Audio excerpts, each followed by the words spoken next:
known as Twitch.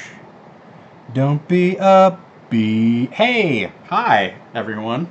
Welcome.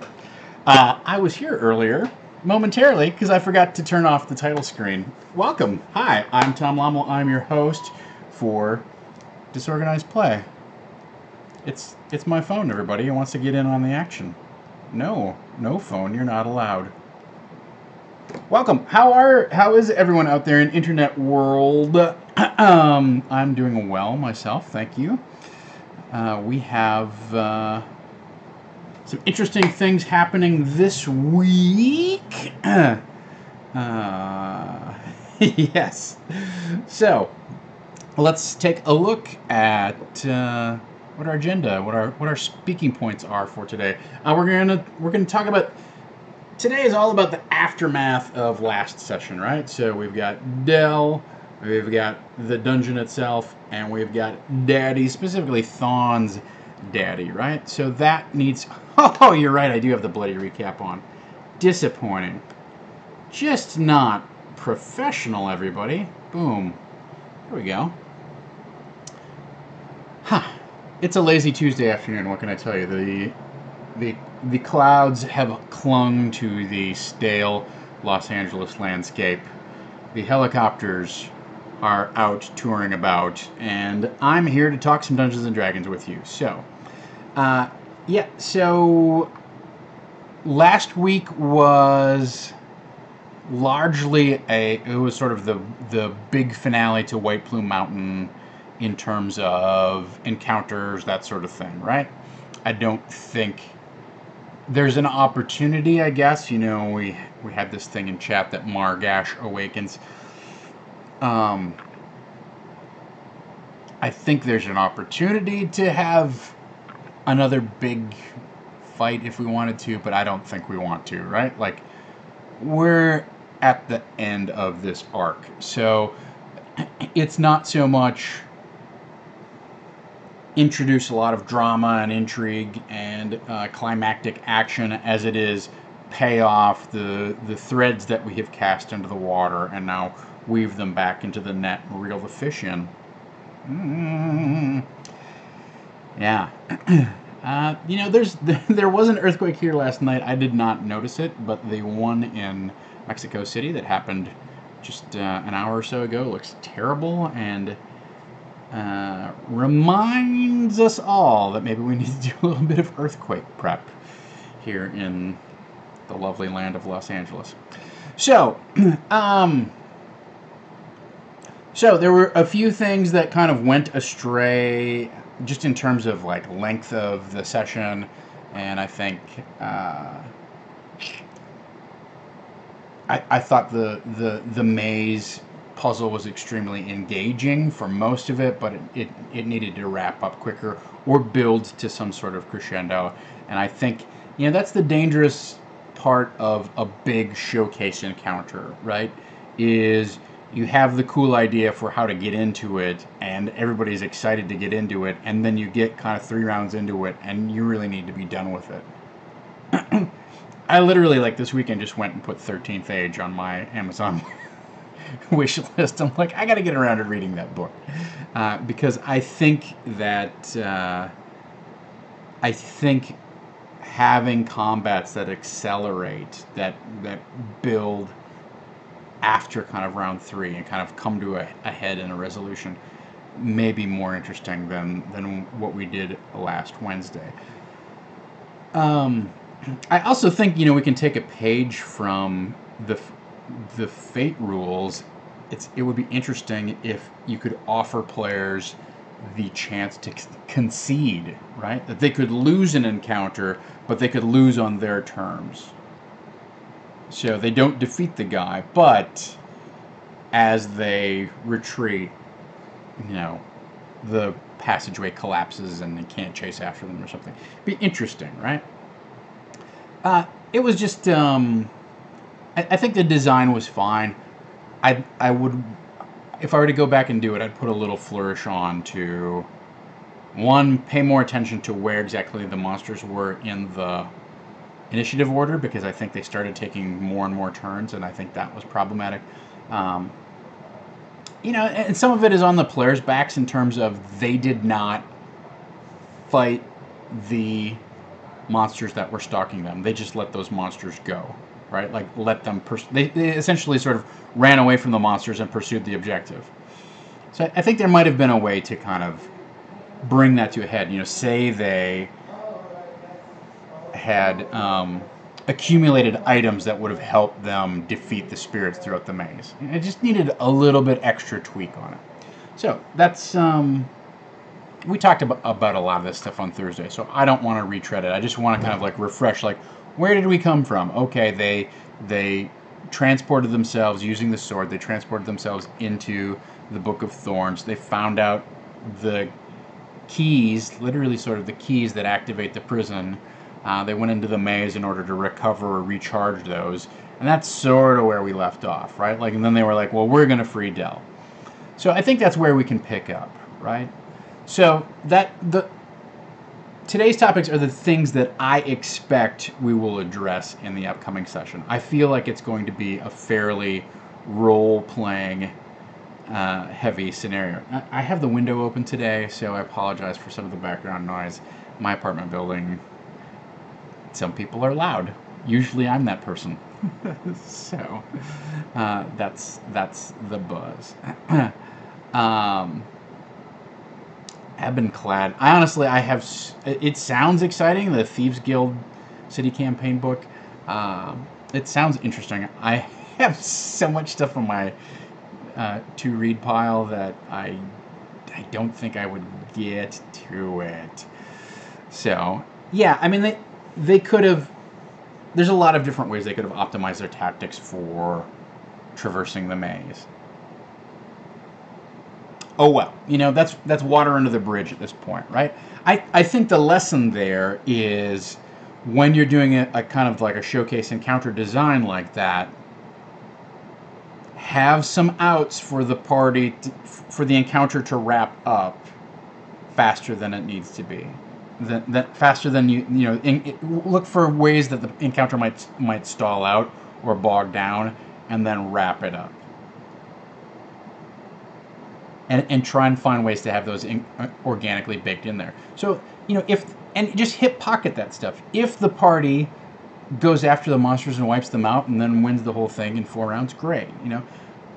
But if it, you know, this went on probably 4 or 5 rounds, and after round 4, it needed, especially because of how late it was getting into the evening, it needed to kind of like come to a climax and truncate.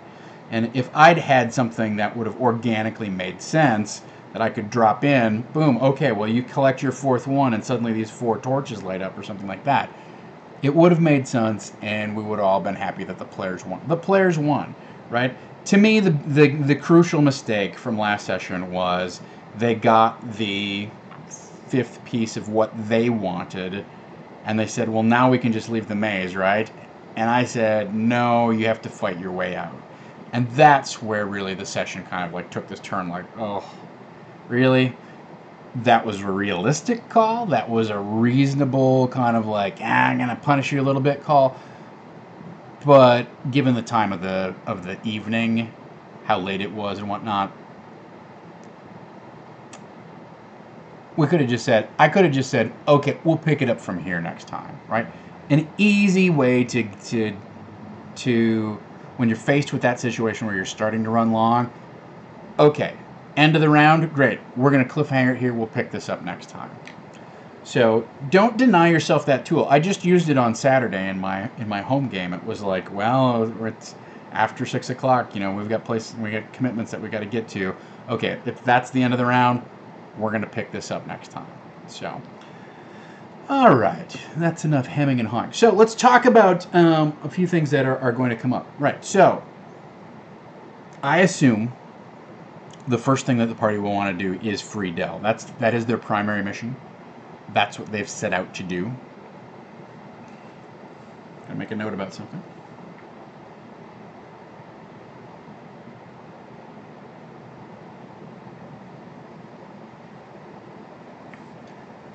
So we have to anticipate, like, so what's that encounter with Dell going to be like, right? And normally I would be like, well, we don't have to put a whole lot of thought into it, right?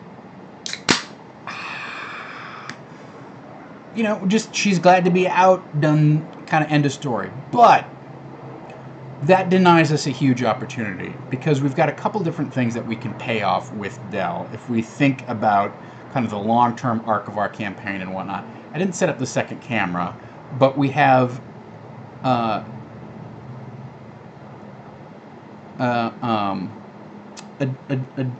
have a different kind of opportunity here to pay off all these arcs that were set up through the whole campaign, right? Because Dell is the one who went off with Gregory. She has to answer for that. What was she doing? What were her motives? What's going on with mom and dad? Like all that kind of stuff, right? She's been trapped in the book since ostensibly since the beginning. That's another story. How did she get in the book? What happened? What was her interaction with Belloc? Did she promise him something? Did he promise her something? Was it a trap? Did she go in willingly? Was it Gregory's idea? Was it Dell's idea? There's a lot of sort of backstory that's all kind of gone dormant if we think of our plot radar. All of this stuff is sort of just sunk into the background radiation of the adventure and the campaign.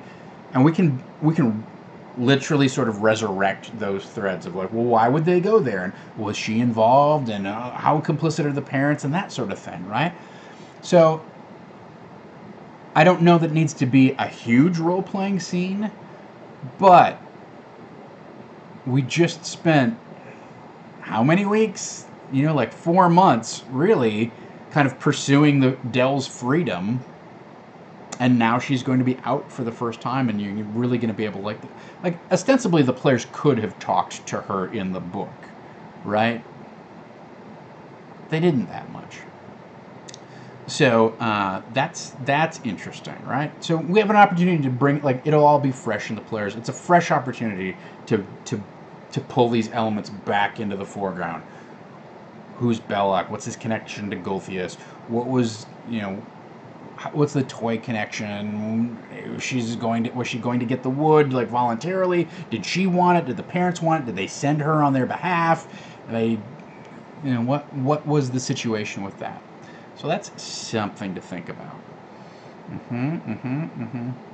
Yeah, James V points out, TAC is going to interrogate her about why she got involved, even though they could have talked to her while she was in the book. Yeah, so, I mean, I think that moment of, sister confronting sister needs to be something that we put some thought into. Okay, what are Dell's possible answers for these things that her sister should rightfully challenge her on?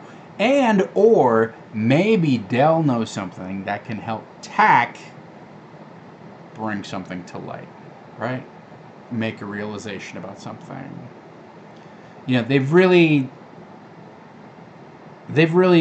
ignored her while she was in the book, and that's fine. It would be a little weird to constantly be consulting with her, but since she's going to be reintroduced directly face-to-face with the party, got to make some plans around what does she have to say? What might they ask her? Don't get caught with your NPC down.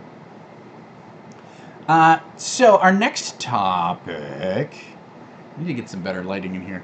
Our next topic is the dungeon. I think that the next thing that would happen is there would be some repercussions from the dungeon, right? So they definitely want to get Dell out. They definitely want to get Sir Eldrick out. I don't know that there's a big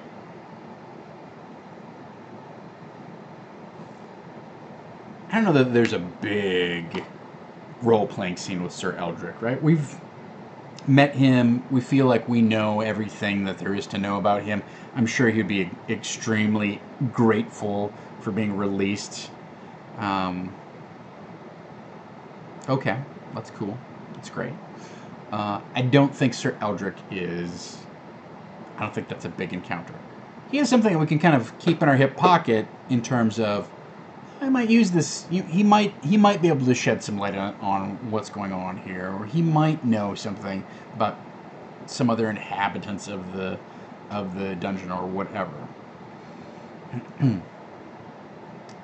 James V says Dell will have questions too. That's probably true. Yeah, Yeah, so we have to keep that in mind as well.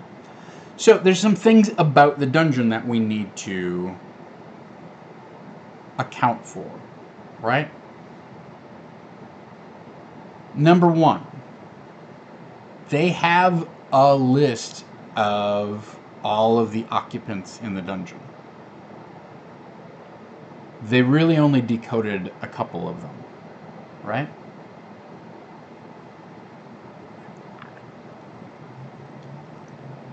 So that raises the question of, there's a huge opportunity here. Who else would be in this dungeon? Now, we've seen that we've had people all the way from, a few weeks or maybe a month or two in captivity, all the way to hundreds of years with Sir Eldrick as being in captivity. So we have this amazing opportunity to kind of include all types of creatures and kind of all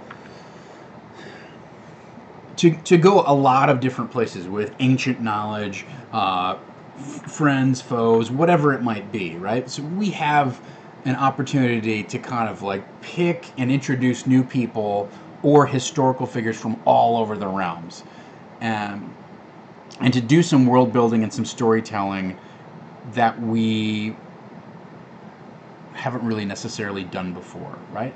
But the question also that's posed by this whole thing is, what sort of prisoners would they have put in the book if you were a Lord of the Iron Keep? And then secondly, the book clearly got away from the Iron Keep and somebody else was using it. So what sort of prisoners are in it from that standpoint? Now, one thing I'll clue you all in on is I made a very clear distinction. I don't know if you got it, you probably didn't get to see a copy of the handout, and I should really post that, right? But the roster of prisoners was divided into specific areas, and it was divided into the jail, dungeon level 1, dungeon level 2, dungeon level 3, dungeon level 4, dungeon level 5, and the tower. Okay? So it almost has like this roster, like kind of this representation of an actual physical location, even though it's just got this weird layout where there's these different kind of doors, right? So they have that complete roster. And Dell was in the jail, and that was sort of explained by Black Razor as like that's holding for when you've arrested someone, but they haven't been sentenced to an actual, haven't been given an actual sentence to be put up into the to be put into the dungeon for 20 years or whatever it is, right? So to me, this whole like one goes in, one comes out applies to the jail thing. When the jail reaches capacity, then somebody's got to come out of holding if you're going to put somebody else in holding. Does it make a ton of sense? Nah, maybe not. I don't know. I don't really care, right? Like, it's a magical dungeon. If they have to hold a bunch of people someplace, magical dungeon seems like a very extravagant way to do it. If they had a mob of like, I don't know, 20 revelers who got out of hand, we want to put them in temporary holding and have them sleep it off. Find some actual physical location to do that. I don't know. So I think that whole mechanism with the apple and all that stuff, maybe that applies to them. It's all going to be a little murky, but we have some opportunities. We should put some thought into who may have come from the dungeon and who might still be in there, right? And then that also raises the question of, they have some keys to the dungeon. They have the bird book, right? So, if they wanted to, they could theoretically free some of these prisoners. If they wanted to, they could go back into the dungeon, collect the remainder of the keys, reform the pipe organ,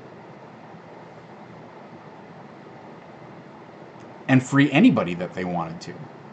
So that's, again, it's an opportunity. To me, I look at this as like, this These are branching options that they could pursue, right? So our dungeon design or our game design this week, our challenge this week, is not to go, okay, White Plume Mountain, they're going to go down this one and encounter these 5 things. So I got to look at this, I got to look at this, I got to look at this, I got to look at this, right?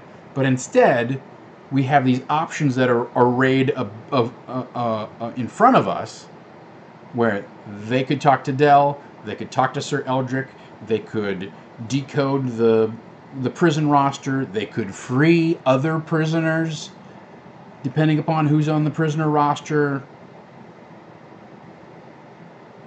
Then if they do that, like, who are those people? What do they have to say? So that's something to consider.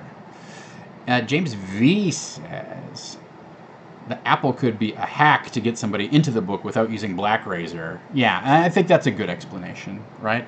That's definitely part of it, because Black Razor was not around when Belloc was using the book.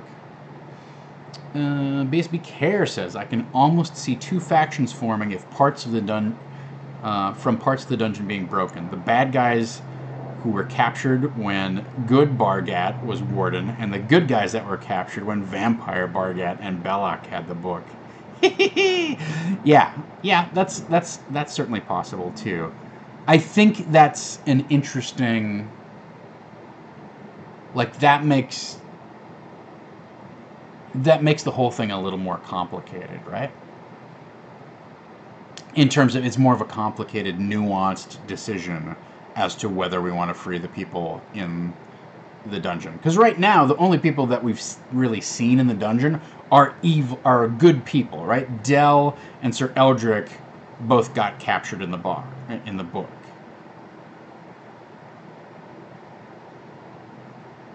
So are there evil people who've been in there longer, like who predate, whose sentences predate?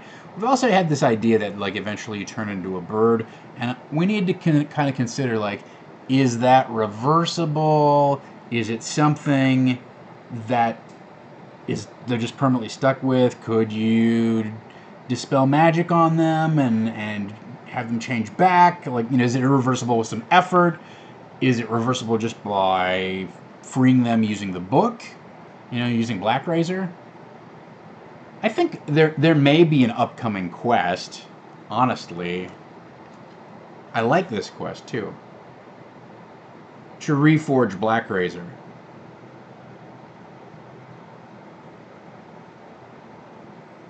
To make Black Razor some sort of lawful good weapon, or at least good or holy weapon, right? So I think that's something we want to keep in mind as we're getting ready for our next adventure arc. Okay, that could be a quest line, and I think the whole party would get behind that, honestly. I think that's a really strong motivation for Grayson. It's a strong motivation for Avril. Like, reforging that sword back to its original, whatever good Warden of the Dungeon version was, that could really go someplace. So Thawne is chaotic neutral now. He was lawful good, and he badly botched his saving throw to take possession of Black Razor, and he got turned to chaotic neutral. I was just going to give him the opportunity to change to chaotic good, but his saving throw, he failed so badly that he moved 2 steps on the alignment wheel. So that's another thing. Black Razor can provide some insight. I think you all unlocked Protocol 66. I think that could play into be an interesting choice for them. We'll find out what that is all about tomorrow. So we definitely have to put some thought into the other inhabitants of the dungeon. Give us the opportunity to reveal more information and to introduce new storylines or to shed light on history that's happened already. So, how does that how do we want to use that tool? What things do we want to have available to us should the players take advantage of that option? I think we've kind of covered the most important options in terms of the dungeon and its inhabitants and what those implications might be, right? So I can't remember if he dropped a 1, but he really, he blew it badly, if I recall correctly. It was a contested charisma check, or was it? I think I made him do a charisma save. I don't know. It was bad.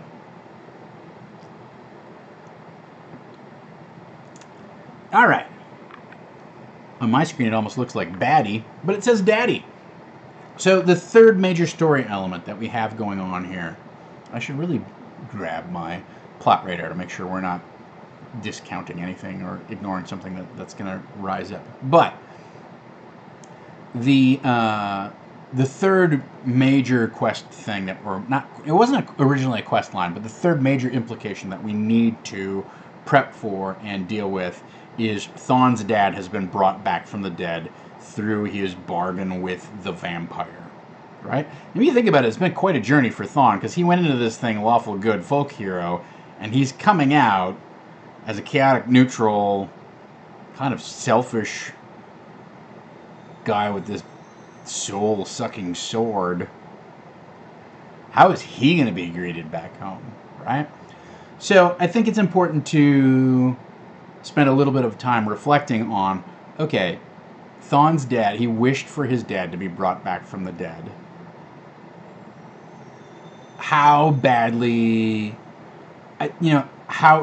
so we know that we have a pretty good idea that this vampire wish fulfillment is tainted, right? Like, it's probably going to go bad, right?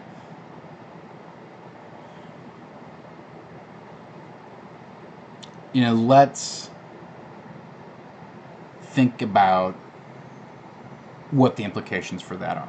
Now, originally, when I was planning to run Tomb of Annihilation for this group, right? That was my intent. That was before literally everybody was running Tomb of Annihilation. So originally my thought was, okay, maybe his dad gets brought back, but the price that everyone has to pay is that the death curse settles upon the land, and that would lead us into Tomb of Annihilation. They have to go to Chult and get to the root cause of it and figure out how to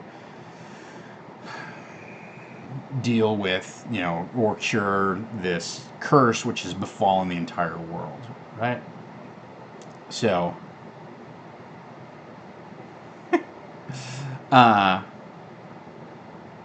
so I think that was my initial gut. Like, I was like, oh man, I could really use this as a great way to transition from Tales of the Yawning Portal into Tomb of Annihilation. Now, we're not doing that, and I think I love that idea, right? But I don't think it's necessary. Also, Thawne's chaotic neutral now. So think about that, right? Maybe he doesn't care as much anymore. I don't know. That's gonna be a tough struggle. So, one of the suggestions James V has is maybe Thawne's dad has no internal voice of censorship anymore, so he always tells us the truth and the first thing that comes to his mind. Well, if we could make him that's sort of like is it Drax the Destroyer in Guardians of the Galaxy, the guy who takes everything literally? It's a little bit like that, right?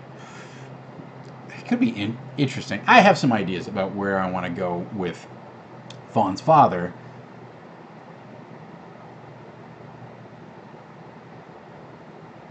And so I think, you know, it's one of those situations where you sort of just tumble over in your mind. How does this? How does he get reunited with his dad? Where does this happen? What are the circumstances? What does that role playing scene look like? And by extension, when you think about that, right, you have to ask yourself, okay, what's the situation in Oakhurst? Because if they go all the way back to Oakhurst and encounter Dad, then number one, of course, what's going on with Dad, but number two is what's going on with Oakhurst. And when we last left the town, there was this goblin threat that was brewing in Neverwood Forest. What's the name? Anyway, in the forest.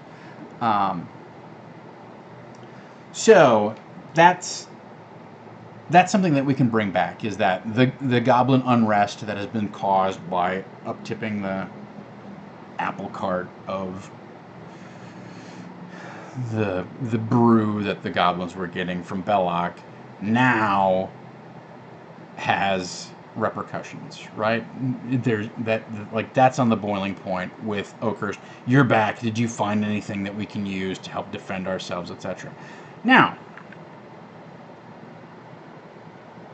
one way that we can incorporate this is they could find something else within the keep that would help protect the town, or some other way that the keep could help protect the town. So, you know, there's been a lot of back and forth in terms of or hints around well, you could become the Lord of the Iron Keep, but how do we do that? You have to have one of the keys. Well, where are the keys? Well, one of them is Wave.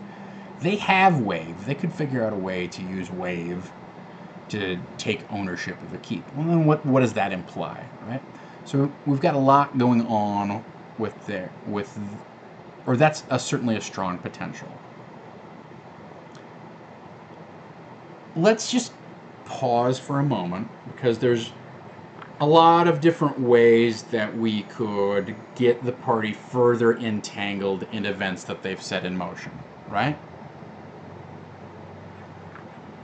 And I want to make a point about this, which is, yes, when you're doing good storytelling and you're doing good encounter design and campaign management, you get a lot of plot threads out there, right? You get a lot of roads that the party only looks around the corner on and doesn't go all the way down. And you get strong attachments between the PCs and different NPCs in different locations, and they develop commitments, right? And it's easy to fall into the trap of, oh, okay, well then now this is all screwed up. Okay, well now this is all screwed up. Okay, now Oakhurst is under siege and we're gonna fight a goblin war because they left for a month and they didn't do anything to, or whatever, right? I would caution you about flexing your muscles too hard on those fronts, because yes, in terms of your picture of the story, and we look at our plot radar, there's a bunch of different things that could pop up and become the next big thing, right? But we have to sit back and look at, here's our group of players, here's what we have played through, here are elements that we've been very deeply entangled with, and yeah, the next logical thing could be, okay, well now the goblins that you encountered back in the very first scenario, this is a stronger version of those, and they fight them. But we have to look and see what have our players not experienced, what are some gaps that are missing in our campaign, what are some fresh offerings that we could give them to keep them engaged and excited and curious about what's going to happen next, rather than, Okay, well, now we have to figure out how to attack this goblin fortress.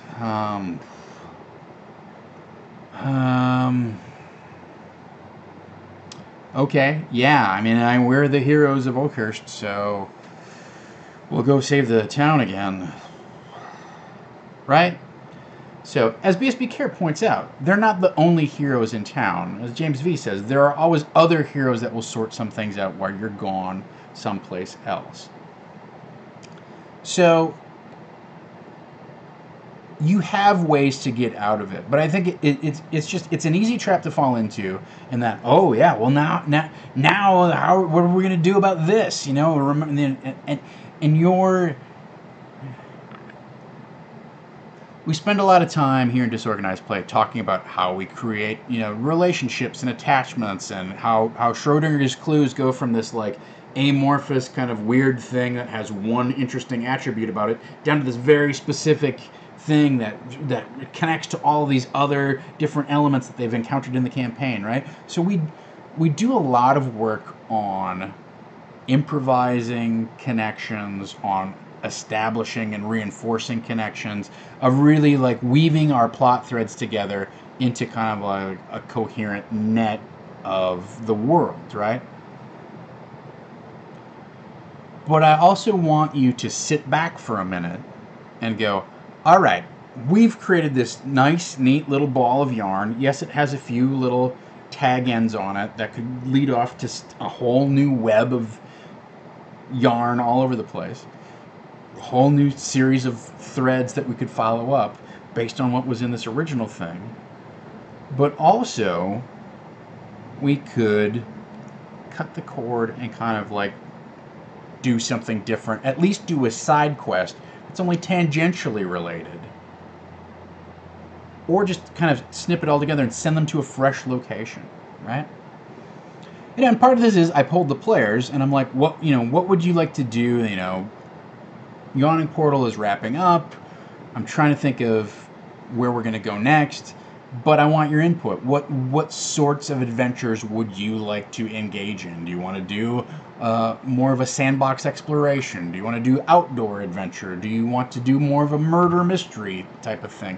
Like, where ideally would you like to take your characters? And so, the thing that really popped up is they want to go to Waterdeep next, right? There's a number of different ways that I can peel off some existing stuff and send them to Waterdeep. But it doesn't have to be going to Waterdeep to solve this big problem in Oakhurst, right? There can be a pretense that's just like, okay, we need the reason for them to essentially go on vacation, go on this side quest to Waterdeep.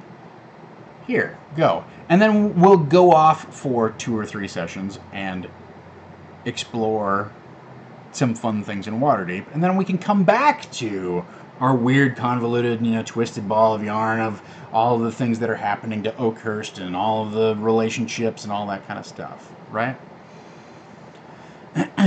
So,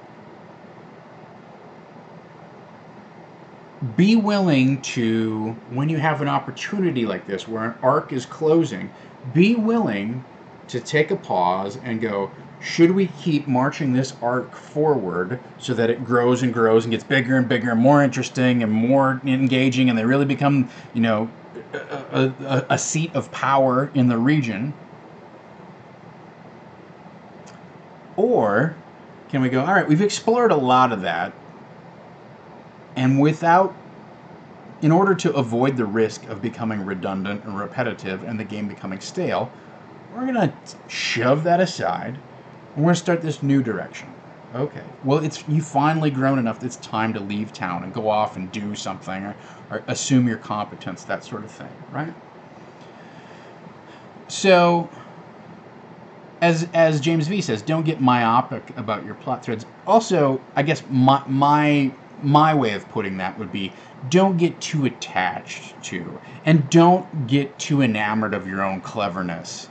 When you go, well, now the goblins have found a new source for their juice, and blah, blah, blah, it can oftentimes come across as a way of showing up your players. That like, oh, you thought you were so smart and you defeated my dungeon. Well, I've got, now you're even more trouble. You've played into my hands. And look at this now. That's a cheap DM trick, right? Like it feels powerful to flex those muscles. It's not as powerful as you might think, right? And there's a lot to be gained from, let's take a break and go over here and do this side quest and have a little bit different play experience and then come back.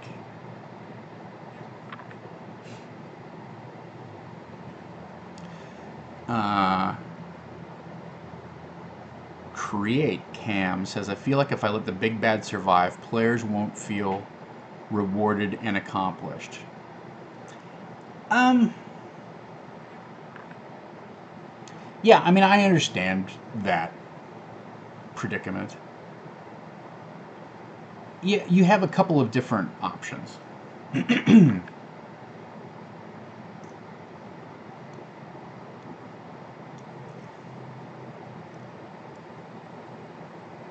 So, the options that immediately spring to mind, to me, are bad cheats, right?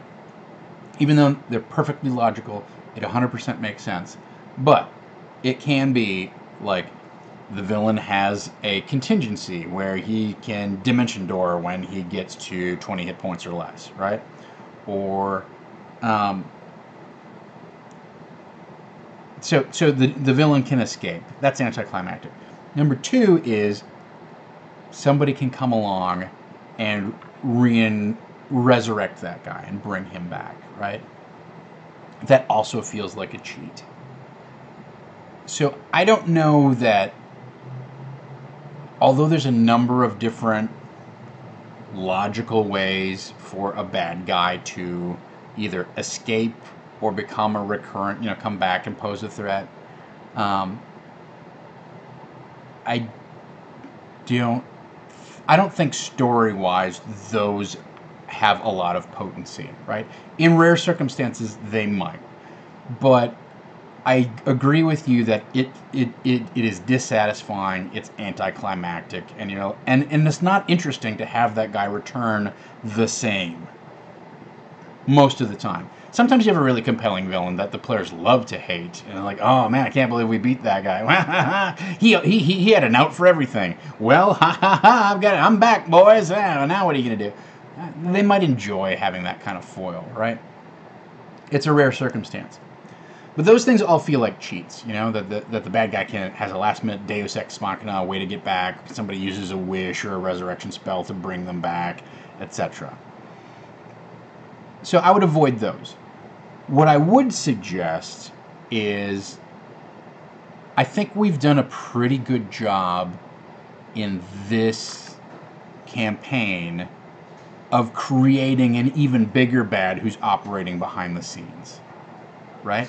So Gulthias has been mentioned all over the place. It's the Gulthias tree. He's responsible for turning a number of different people. A number of different NPCs have encountered him.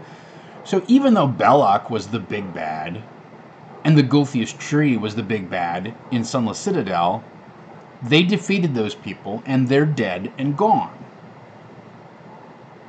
Okay, well, we've hinted at somebody even bigger and even badder. Great, well now we have a new target, right? And that's been reinforced in White Plume Mountain. So I don't have to do some sort of cheap thing where, it turns out that he's got an amulet of life protection embedded in his back, and 7 days later he pops, back to life, and somebody got it. You don't have to do that, right? The players can go, well, I want to find out about this Gulthias guy. We've been talking about him all the time. Yeah, he's the reason that Black Razor is Black Razor, right? So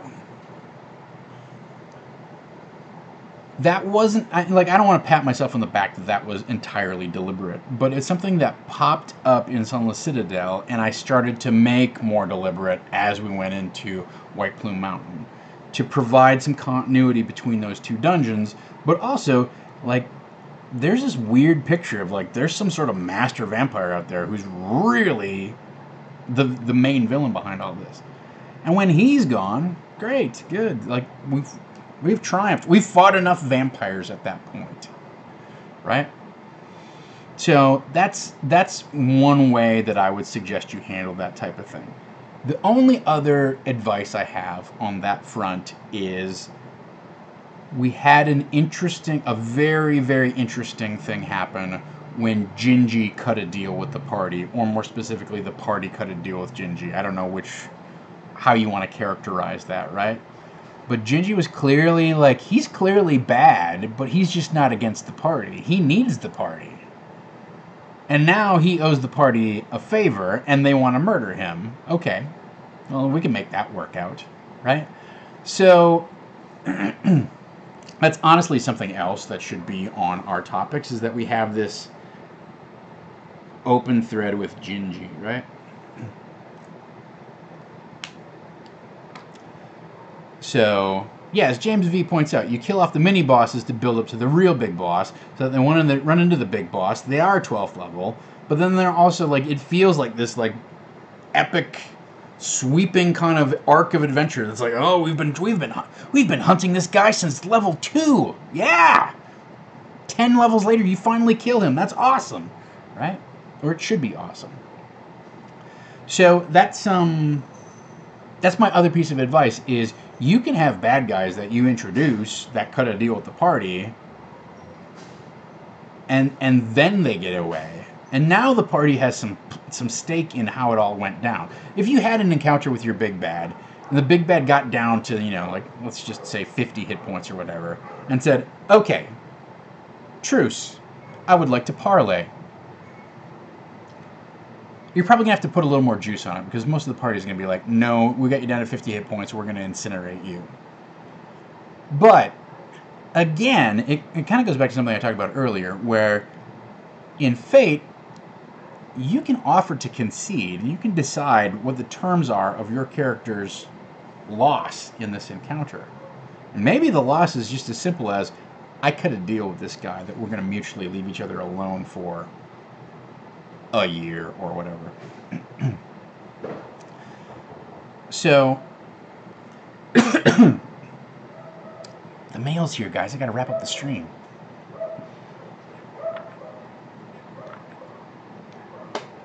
So I think that's another valuable tool that doesn't get deployed enough in a D&D game.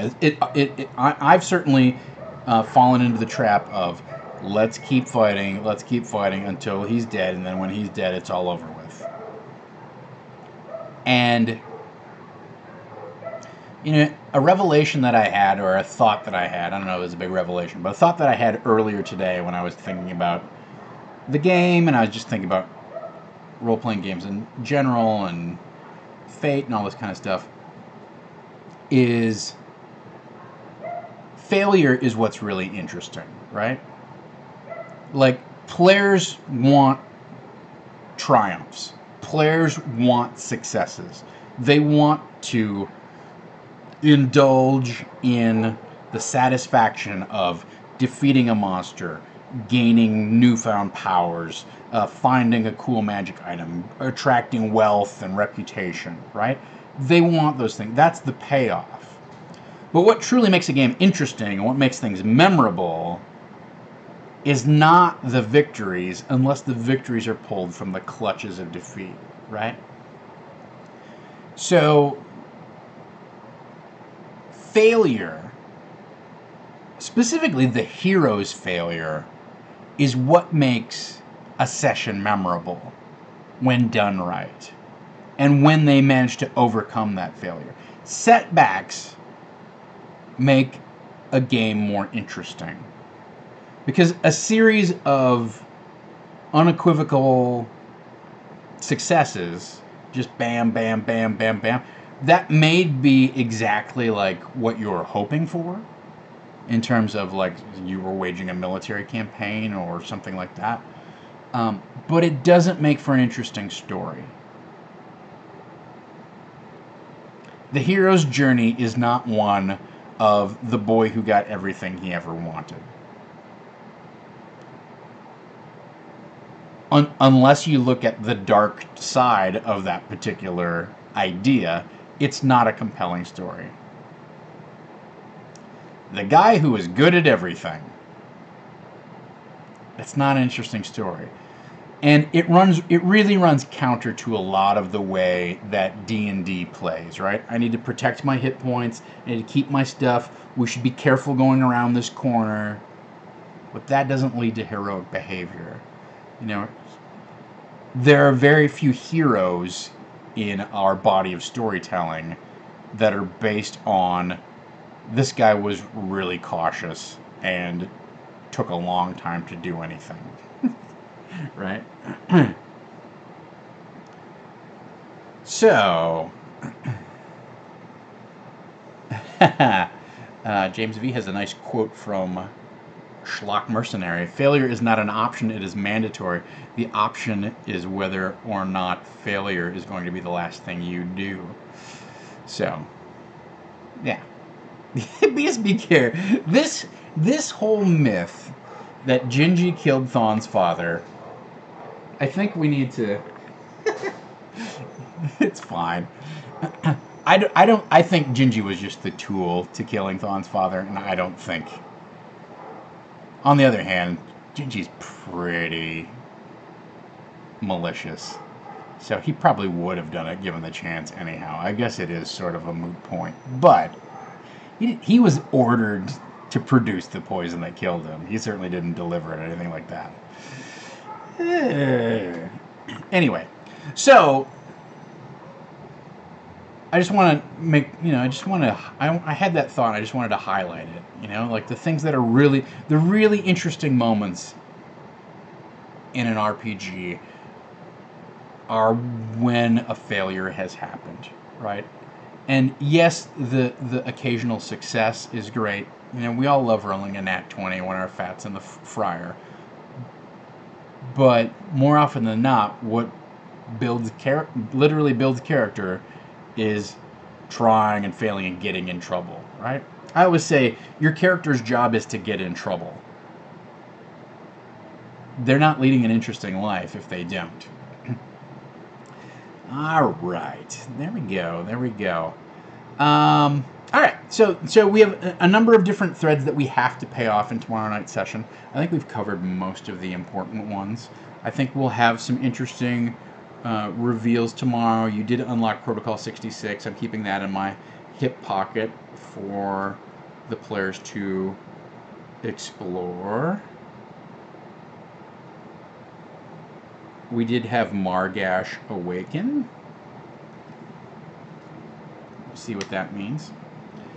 Yeah, as S. Del Castillo points out, failure is the mechanic for growth in Dungeon World. That's how you get XP. Mark it, you rolled a 6 minus mark XP, and the DM gets to screw you. And that's honestly one of the brilliant... That's the most brilliant aspect of any of the Apocalypse World style games, right? Is how everything comes at a cost. Now, the interesting thing there is that those failures are inflicted upon you by the dice. Now, if you look at a system like Fate, the costs are generally something that you invoke yourself. And I think that's kind of like that... That's that razor's edge piece of the kind of the divide between getting your head around Dungeon World and getting your head around Fate. Because in Dungeon World, okay, I'm screwed. How does the Dungeon Master screw me?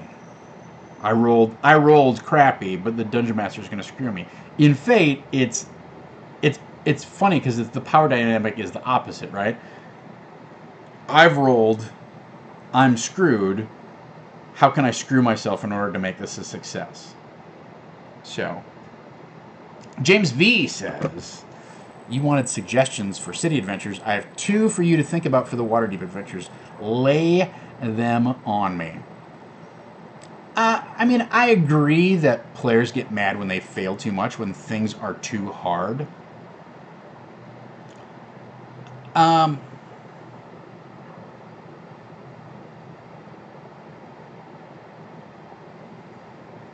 I mean, there needs to be a path to success for the players, right? Even if that's something that you find together along the way. Ultimately, it's rarely satisfying if the players don't succeed on some level, right? That's a very, grim, gritty kind of campaign. If it's like Call of Cthulhu, right? Like, you're not going to succeed, but that's the campaign premise, is we're not going to succeed. We're just going to try and not go crazy at the first opportunity for as long as possible. So yes, there needs to be a path for success. I would say that failure is bad when it's uninteresting, when it's repetitive, when it's uninspired, when it's insurmountable. If you don't believe that you have a chance to succeed, then failure is frustrating. If you're right on the cusp of succeeding and then you fail, that can also be frustrating, right? But it's the big sin of failing your players when their characters are failing in the game is that it is not making it interesting, not attaching interesting consequences to that failure. And I think, there's a prime example in Dungeons and Dragons, which is we've got 8 people around the table, and I wait 20 minutes for it to get to be my turn, and I roll to attack, and I miss. There's been no change in the state of the game. I don't feel like I've had an effect, and that's frustrating, right? Well, I can't hit this monster. I don't really have anything good to do. Okay, well, that's a problem. But if you look at, say, a Dungeon World style game where it's I roll badly, well, I miss, and the wizard suddenly gets tackled by a gargoyle who descends out of the ceiling, and grapples him. I don't know that I would be frustrated by that as a player. I'd be like, well, sorry, dude, but at least I changed something, right? Like, my action had some sort of resolution in the game. I tweeted about some advice from the Fate core book recently. Can you tell I've been reading a lot of Fate? And it was like the worst thing that you can do is have your players make a roll that doesn't change anything, where there's no new outcome. There's no change in the outcome. There's no change in the given circumstances. There's no new information revealed. Where nothing gets changed if they fail it. Right? It's tough, right?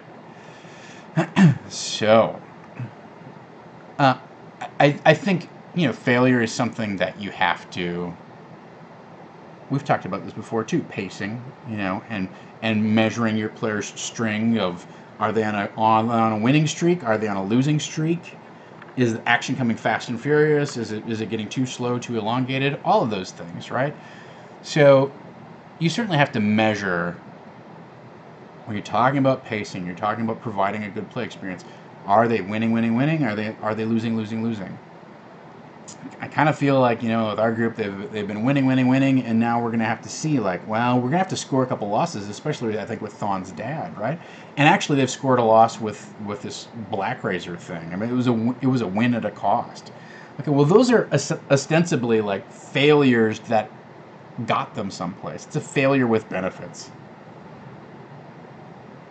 And those make for really compelling and interesting character opportunities, right? Now Thawne is this guy who's chaotic neutral, and he's willing to do what he has to do. He's going to take on this role. And it was a moral failure for him to accept that sword. And yet you could also say that it was the right choice to make. It was the moral thing to do, was sacrifice himself. So, yeah, I agree that you have to be careful with the way that your players and characters fail. But adversity is what provides opportunity. And it really is the meat of how we craft an interesting story. Is I set out to do this. I set out to go and free my friend's sister from this magical book.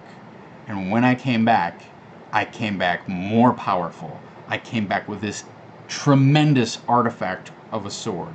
And I came back not caring about anyone else but myself. Interesting stuff. So, I mean, yeah, it definitely does help that the players have embraced some of the failings. Oh, where are we going on? I'm going in for 2,000, guys. Dungeon 2,000.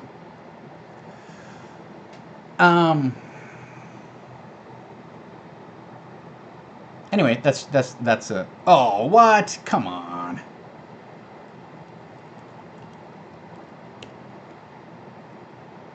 Yeah, 2,000 is too much. 1337. Bam. Right. Yeah. So create cam.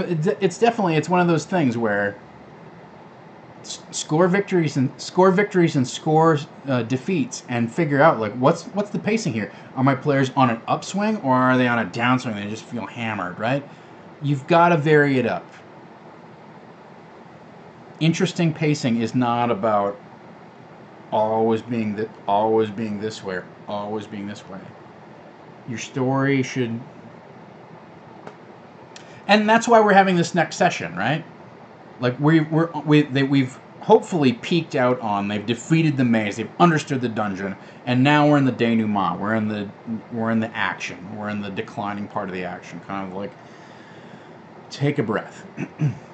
All right. So to go back, James V had a couple suggestions. Following the beats in a Robin Law's Hamlet's hit points way is kind of good. I need to read Hamlet's hit points. I hate to say it, like there's some of the examples in that book. I don't, Shakespeare's a genius and everything like that. And I've read Hamlet and I've done monologues from Hamlet. I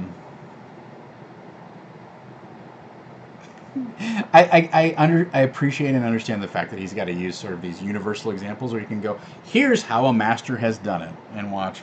It just doesn't grab me for whatever reason. But Robin Laws is a genius, so.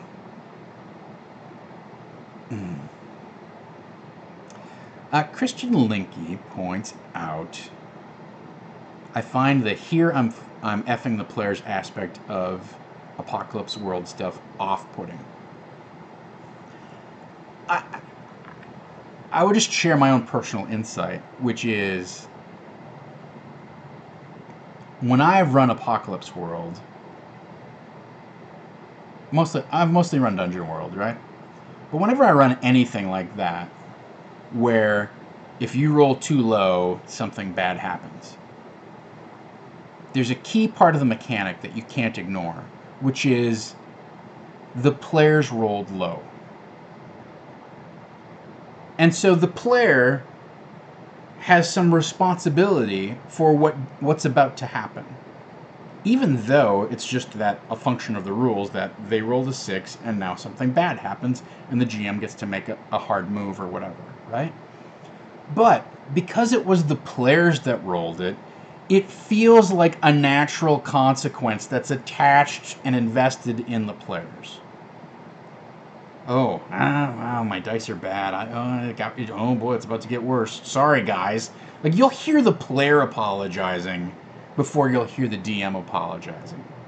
And in that respect, it feels more fair to me than, say, a D&D style game where you get around to the Monsters Initiative and you go, oh, well, this guy casts Flame Strike on the paladin who is unconscious. Boom. You take up and you blow your you blow right through your massive damage threshold and you're incinerated. You're dead. Like, that feels a lot more like the DM screwing the players than if Havana rolls a 6 and I go, okay, well, you try to slice into this orc. He dodges.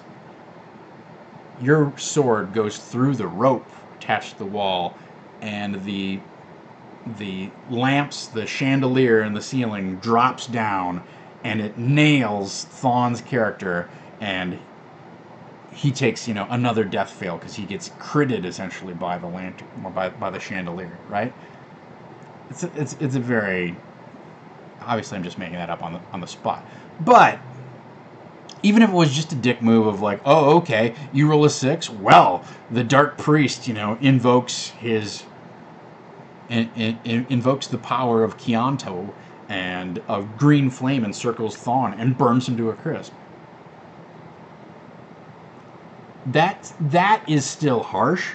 It's a hard move, but it also feels like the players initiated it rather than the DM playing hardball out to get. You know, everybody last week was like, so like, oh wow, that guy's gonna go hit that guy. You know, he's gonna go hit Thawne when he's unconscious. That's a DM dick move. But if they had, if we were playing Dungeon World and they rolled a 6, you go, oh wow, the spirit goes over and begins to feed, you know, sucks some of your soul out. Everybody were like, well, I rolled a 6. It's justified in happening. So I personally have found that the play experience of those AW World style, you know, the Apocalypse World style games takes some of the maliciousness out of the GM experience and enables you to do cruel moves, you know, what are ostensibly cruel moves, and have the players go, yeah, you probably had that coming on a 6. I rolled a 3. What are you gonna do? You know. So Christian Linky says Falcon's Revenge from City Adventure box set is good. B6, The Veiled Society might be a good. City Adventure. James V. I have King of the Cats. Yeah. I have King of the Cats. I wanted more there, to be honest. That's my, like, thumb postage stamp review of King of Cats. I thought it was interesting, and I looked at it. Didn't do it. It just didn't do it for me. All right. All right. I've lost track of chat here. Good news. I made some gold in our dungeon dive. I did Hamlet as the famous to be or not to be monologue when I was in college. that is a tall order to be given the to be or not to be monologue, considering how famous it is.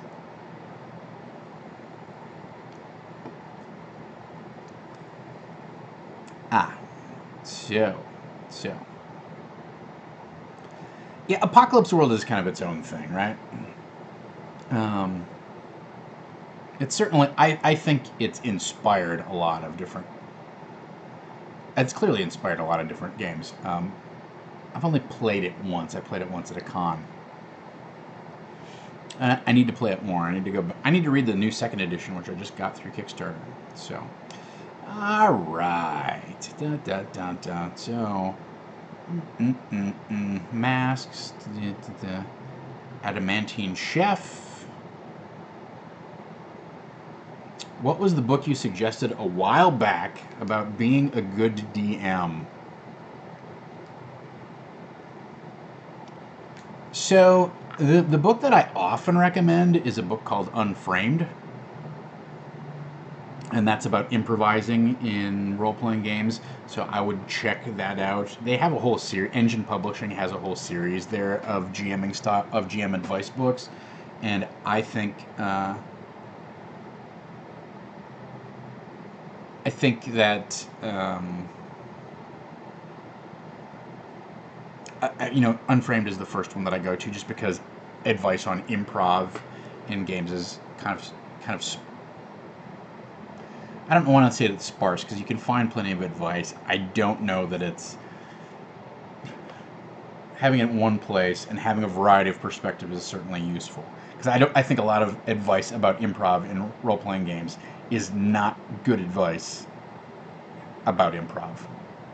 Or it's good advice about improv, it's not good advice about improvising in role-playing games. We've talked about this before. So, Robin's Laws of Good Gaming. That was the other one that I always recommend. That is, yeah, Robin's Laws of Gaming is sort of, I feel like, started the whole trend of let's write articles for helping DMs run the game and not just more articles about here's the best tactics to play your ranger or whatever. So that's yeah. Robin's Laws of Good Gaming you can get as a PDF off of Warehouse 23. So check that out. I will also say, since I tweeted it out and it kind of took off, Fate Core just has a lot of really good gaming advice and insights, so check that out. Kind of brings us to our fourth topic for the day, our little bonus topic, and then I'm going to wrap it up since we're over time. Shopping recommendations. So a couple different Kickstarters launched today. Monty Cook Games notably launched Numenera 2, Destiny and Discovery and Destiny. I backed that. So it's not a new edition of Numenera. It's sort of what I would say is kind of either a new rev or an expansion to it. Although expansion, like in RPG terms, has this weird kind of connotation. Like, what's an expansion? But it changes a couple things about character foci and whatnot. Whatever. Is backwards compatible with the rest of their books, the rest of their supplements. So that's why I don't consider it like a whole new rev. It just adds some additional new core mechanics to the thing so that you can take what you have and play with it in a different way. And specifically, it adds some things about creating characters who are like more builders than explorers, right? And I think I said this on Twitter, but what I really appreciate about this particular approach is, number one, it doesn't invalidate the rest of their product line, which I have a lot of. But number two, I really like the idea that they're taking this sort of like deliberately optimistic approach and baking it into the game, right? Like, you now have the opportunity to build something, to create something, rather than just sort of like mining the bones of the past of these long lost civilizations that all seemed a lot cooler than what you live in right now. Right, so I think just from that standpoint, that's interesting. I think their price point is pretty spot on. Really for the two core books, it's $60 a piece, and that's about what you're paying for a core book now. That's kind of the way it is. If you want to save some money, wait a long time and get it on Amazon, that's your prerogative. That's fine. But I don't find their pricing, and there's some nice ways in that Kickstarter to like start playing Numenera if you're not familiar with it. But yeah, it doesn't really feel, it's not a reboot of the game system, it's not a new version or a new edition of the game system. It really does feel like an iterative step into a bigger world, right? So that's pretty cool. Fat Dragon Games. Fat Dragon Games just launched their Kickstarter for 3D printable terrain. So if you're not familiar, Fat Dragon really kind of established itself in the marketplace with print and play terrain in terms of printed off on like cardstock, cut, fold, bend, spindle, mutilate, and create a village, a castle, a barn, a tower, whatever. Like whatever you want, you could cut it and assemble it and make it. And make like, I need 5 houses. Bam, bam, bam. Make them out of paper craft. They're sturdy enough to stand up. They were to scale.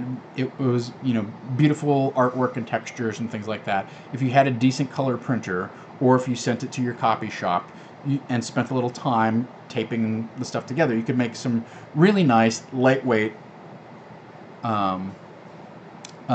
portable terrain, right, that you could use in your game on your tabletop, 28mm scale stuff. That's where they started. And over the past 3 years, they've really transitioned into the world of 3D printing and 3D modeling. So they essentially have a Dwarven Forge style modular terrain system, right, where you can make the little elbow pieces, the little 10-foot by 10-foot sections of wall or whatever, what have you, and clip them together And the stuff is ABS plastic. It's the same stuff that Lego is made out of, so you can drop it without worrying about it. And you can print as much as you need based on, all of this assumes you have an investment in a 3D printer. But part of me goes, well, I could spend $45 on their Kickstarter and $250 on a 3D printer and $30 on some stock, and I'm still way ahead of spending $450 on and waiting a year and a half to get that miniature or that model or whatever, of what it is. So, yeah, the print and play, all exactly what you want, to me that's the big advantage to this system. So I encourage you to check it out. Yeah, right? Like, getting into 3D printing is daunting. Over at the forums there, they will help you select a printer, figure out like how to get your settings right, print at the detail that you want to print at, etc., etc., etc., and share tips and all that kind of stuff. I live in a one-bedroom apartment, so I don't have room for something like that at my place.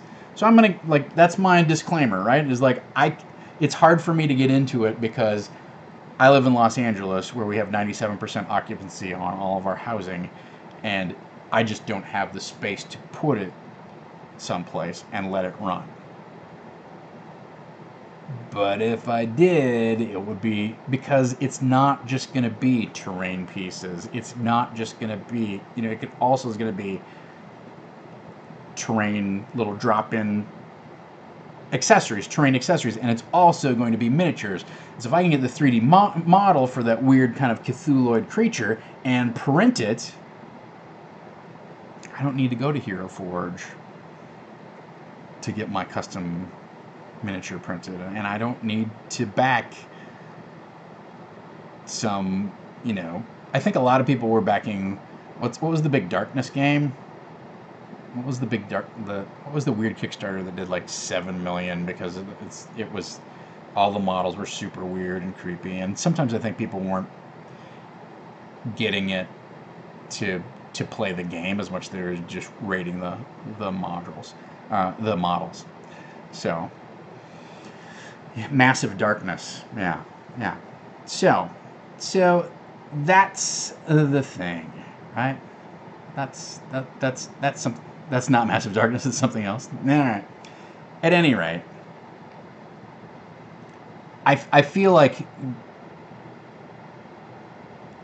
every year one of those things gets a little bit cheaper and a little bit better, and we can't be too far down the road from having something about the size of a toaster that admittedly can only print maybe 2 pieces at a time.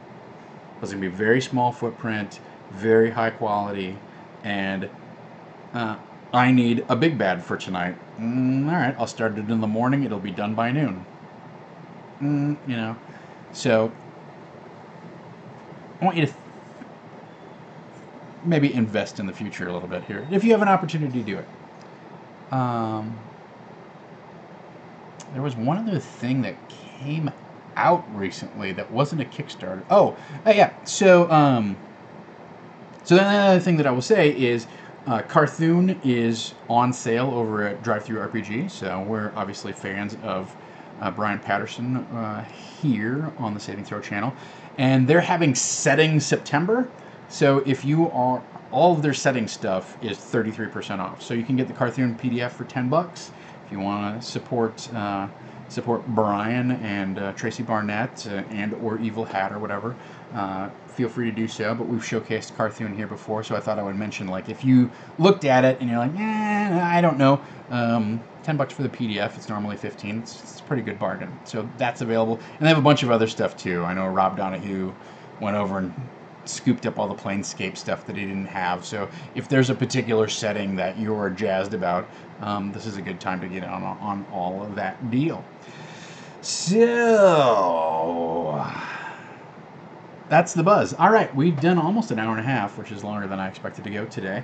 But let's see if the calendar has been updated, shall we?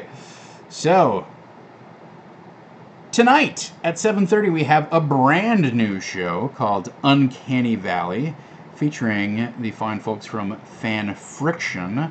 I believe GM Stephen Pope is in the hot seat for that one, so check out this Chronicles of Darkness game that starts tonight. Tomorrow night we'll see how things go. I guarantee you it will be an interesting evening over on Iron Keep Chronicles. You will want to tune in. I think I see myself still here, and I have not. I'm not seeing the crazy blue screen of death, which I've seen so often. So that's Thursday, of course, is Disorganized Play. I'll be back at 2 o'clock to talk about how it all went down. 8 o'clock, DJ America's DM David Crennan will be running Star Wars Edge of the Empire, Never Tell Me the Odds. Friday, we're back with more wild cards. Saturday, you can check us out on the YouTubes. And on Sunday, we have the second installment of Tempting Fate.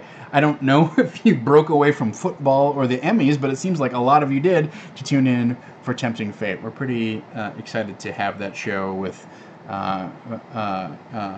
Rick Budd and Gina Pockets and the whole crew there, Amy Dolan and whatnot. So that's what's coming up the rest of the week. But I think tomorrow night is going to be an exciting night on Iron Keep Chronicles. It'll be an interesting. I think it might be bittersweet in some certain ways to especially when Thawne finds out what's going on with his dad. I have some very interesting ideas about where that's going to go. So there's a lot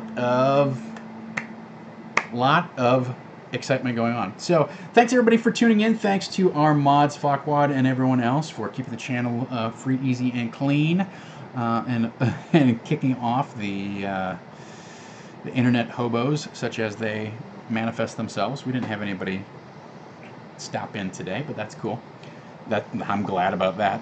No complaints there. I want to thank everyone who backs us on our Patreon. I'll try and get you guys some goodies in the folder. I know I haven't contributed anything recently, and I need to add some value. But if you are backing, I believe at the $10 levels or higher, you get early access to our new podcast, Experience Pointers, which is GMing advice from Jordan Caves-Callerman and Megan Caves-Callerman and Gaurav Galati. So tune in for that. Kick your pledge up to $10. Otherwise, I don't remember what the timeline is, but it does get released later for free for everyone else. So check all of that out. Good conversations today. Thank you so much for all of your time, all of your ideas. I've got a pretty good handle on where we're going to go in Waterdeep. A friend of mine recommended an adventure to me that I think is going to be a nice change of pace. I don't know how quickly we'll get it started. Kind of depends upon how things play out tomorrow night. But I feel pretty good about where that's at and where we're going to go next. So stay tuned for all of the magic and the magistry. So thanks so much, everybody. Until next time, let's dungeon. Oh, I don't know, BSB Care. Have I cracked 7K yet? I believe I've cracked 7K.